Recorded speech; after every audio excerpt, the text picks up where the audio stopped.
Tyron, sagutan mo nga tong problem dito sa blackboard. Kayo na po ang sumagot niyan, ma'am. Kaya nyo na yan. Bobo! O sino yan?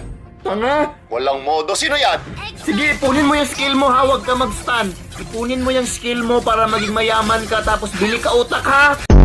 Akala nyo ba madali maging isang teacher? Kami ang pangalawa nyong magulang. Hindi na nga kami nakakatulog minsan. Tumahimik ka na, sir. Kaya ka nakakalbo. Grabe na kayo, class. Sumusobra na yung mga ugali nyo. This is the worst section. Sir, sorry po.